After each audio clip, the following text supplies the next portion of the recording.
और सीरियल मायरे के एनिमल्स में आप देखेंगे कि जब रहीला की सारी असलियत सामने आ जाती है तो हबीब बहुत ज़्यादा पछताता है और जाता है आयशा के पास और आयशा से जाकर कहता है कि आयशा मुझे माफ़ कर दो।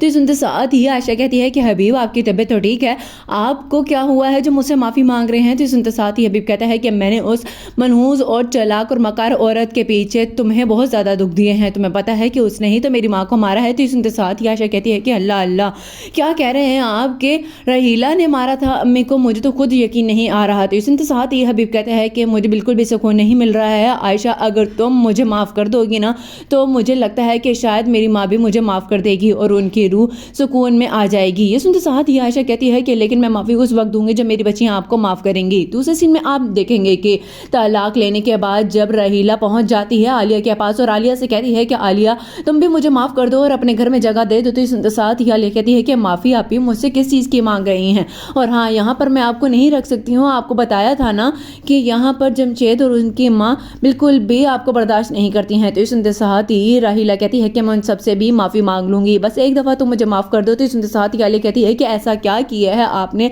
जो आप मुझसे माफ़ी मांग रही हैं। तो इस साथ ही राहिला कहती है कि वो जो तुम्हारे घर में चोरी हुई थी ना वो मैंने ही करवाई थी, वो सारा का सारा जेवर मैंने ही गायब करवाया था। ये सुनते साथ ही आलिया कहती है कि यानी कि जमशेद की माँ बिल्कुल ठीक कह रही थी, मुझे हरगिज़ अंदाज़ा नहीं था आपने मेरे साथ क्यों किया रहीला बापी, मैंने तो आपको अपनी माँ की जगह समझा था। लास्ट सीन में आप देखेंगे कि जब फाकिर आकर बताता है एनी को कि अब वो बिल्कुल भी बाहर जाने का ख्याल अपने दिल से निकाल चुका है। तो इस साथ ये एनी बहुत ज़्यादा खुश होती है और कहती है कि लेकिन फाकिर तुम्हें पता है कि मैंने और अम्मी ने क्या सोचा था, हमने तो सोचा था कि तुम्हें हम बाहर जाने देते हैं। इस साथ ही फाकिर कहता है कि लो ये तो उल्टा ही हिसाब हो गया, अब जब मैं नहीं जाना चाहता हूँ तुम्हें छोड़कर तो तुम मुझे भेजना चाहती हो। तो इस साथ ये एनी कहती है कि हाँ क्योंकि अब अब्बा चूंकि ठीक हो चुके हैं इसलिए हमें पूरा तहफ़्फ़ुज़ मिल जाएगा यहाँ पर।